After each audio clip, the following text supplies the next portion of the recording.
আচ্ছা, আজকে আমরা অনুশীলনী 3 এর সপ্তম শ্রেণী অনুশীলনী 3 এর 25 নম্বর একটা সৃজনশীল করব। এটা বইয়ের সৃজনশীল।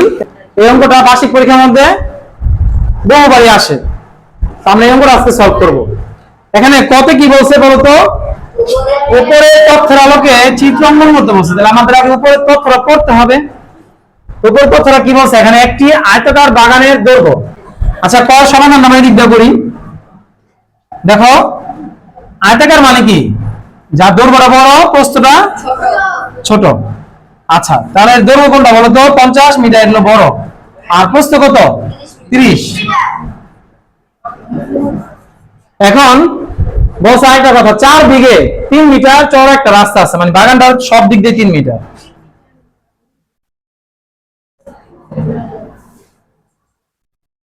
বাগানটা দেখো, এই যে এটা হচ্ছে রাস্তাটা, বুঝতে পারছো?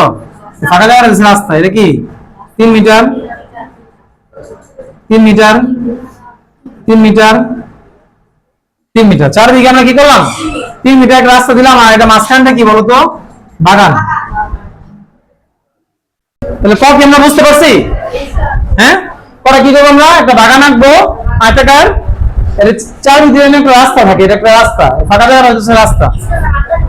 স্কেল দিয়া যে কোনো মাপে আঁকবা, এর কোনো মাপের জন্য কোনো না, মানে বাধ্যবাধকতা নাই। আচ্ছা, আমাদের কয়টা বিষয়? দুই পেয়ে গেলাম। আমরা পেন্সিল দিয়ে এবং স্কেল দিয়ে আঁকবো, বারবার বলতেছি। এবার ক্ষয় আসো, ক্ষয় কি বলছেন?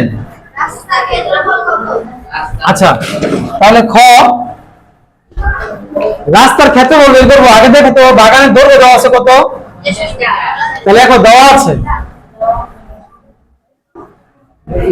আছে দৈর্ঘ্য কত মিটার? ওকে, প্রস্থ কত মিটার?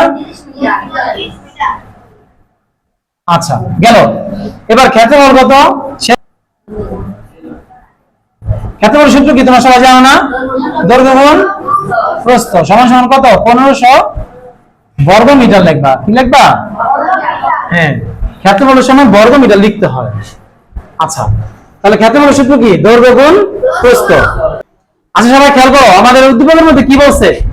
বাগানের ভিতরে 4 বিঘে 3 মিটার একটা রাস্তা আছে। বাগানের ভিতরের কোথায় বলছে বলতো? এখানে বাগানের ভিতরের। মনে রাখবা, ভিতরের শব্দ যদি থাকে তোমরা সবসময় বিয়োগ করবা। কি করবা? কারণ ভিতরে আছে মানে কি? বাগানটারে ছোট বানায় ফেলাছে জিনিসটা রাস্তা থেকে। বাগানটা থেকে আমরা কি করবো? রাস্তাটা বাদ দিব আমরা। আমরা কিভাবে লিখবো? ভিতরে থাকলে সবসময় আমরা রাস্তা বাদে লিখবো। ভিতরে থাকলে সবসময়, হ্যাঁ, ভিতরে থাকলে রাস্তা বাদে দৈর্ঘ্য। আগে দৈর্ঘ্য ছিল কত? আমাদের দৈর্ঘ্য ছিল 50। এটা থেকে আমরা রাস্তাটা বাদ দিয়ে দেবো, বিয়োগ করে দেবো ভিতরে থাকার কারণে। রাস্তার দৈর্ঘ্য কত ছিল দেখো তো? 3 মিটার না?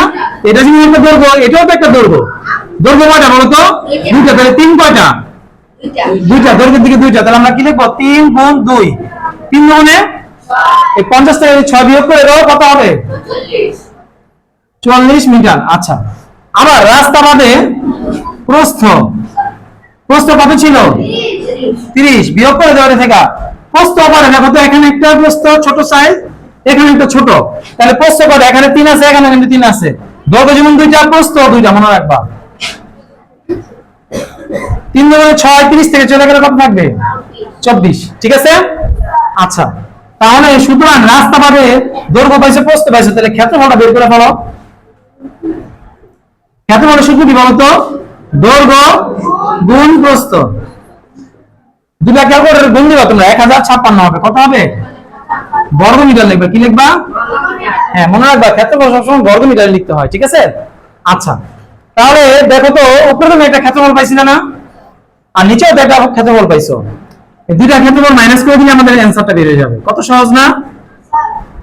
কি চাইছে আমাদের অ্যানসারটা? যে রাস্তার ক্ষেত্রফল কত? আমরা লিখতে পারি না রাস্তার ক্ষেত্রফল। রাস্তার ক্ষেত্রফলটা আমরা কিভাবে বের করব?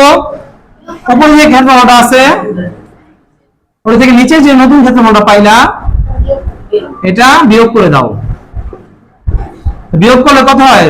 444 বর্গ মিটার। নাকি আমরা বুঝতে পারছো সবাই? গড়ি। তাহলে আমাদের গড় কি বলছে? রাস্তা বাদে বাগানের পরিসীমা।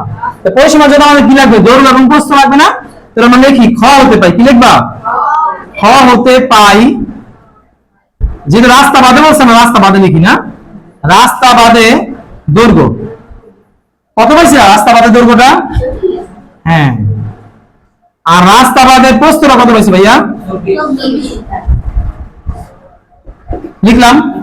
এবার আমরা কি করবো বলতো? পরিসীমাটা বের করবো। কি বের করবো? পরিসীমা সূত্র কি? 2 ইনটু দৈর্ঘ্য প্লাস প্রস্থ। 2 এর 2 দৈর্ঘ্য কত বলতো আমাদের? হ্যাঁ, লেখো 44। প্রস্থ কত? 24। 2 গুণ দাও, ব্র্যাকেট মানে গুণ।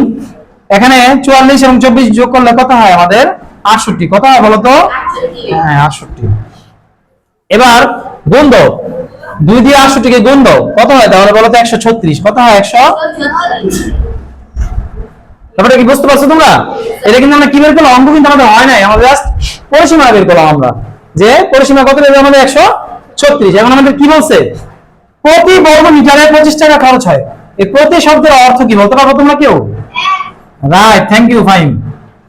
প্রতি শব্দের অর্থ কি? কেন লিখতে পারি না? আমি সাইডটা করি অঙ্কটা। তোমার নিচে লিখবা, আমি সাইডটা করতেছি। 1 বর্গ মিটারে খরচ হয়, 1 মিটারে, মিটার লেখছি আমরা, মিটারে লিখবো। 1 মিটারে খরচ কত টাকা বলো তো? সুতরাং এখানে কত বর্গ মিটার পাইছো তোমরা? কত মিটার পাইছো? 136। 25 গুণ 100 গুণ কত? কেউ কত টাকা হয়? দাও তো, ক্যালকুলেটর আছে? দাও, কত টাকা হয়? এই দুটো গুণ দিলে আমার হচ্ছে 3400 টাকা। সবাই কি বুঝতে পারছো অঙ্কটা? তাহলে সবাই এটা বাসা থেকে করার করে নিয়ে যাবে, জানো? 3 থেকে 4 বার অঙ্ক করা, মিনিমাম 3 বার, সর্বোচ্চ 4 বার অঙ্কটা করবা। যেহেতু এটা আসবে 10 নম্বর তোমাদের কনফার্ম হয়ে গেল। ঠিক আছে, চলো সবাই।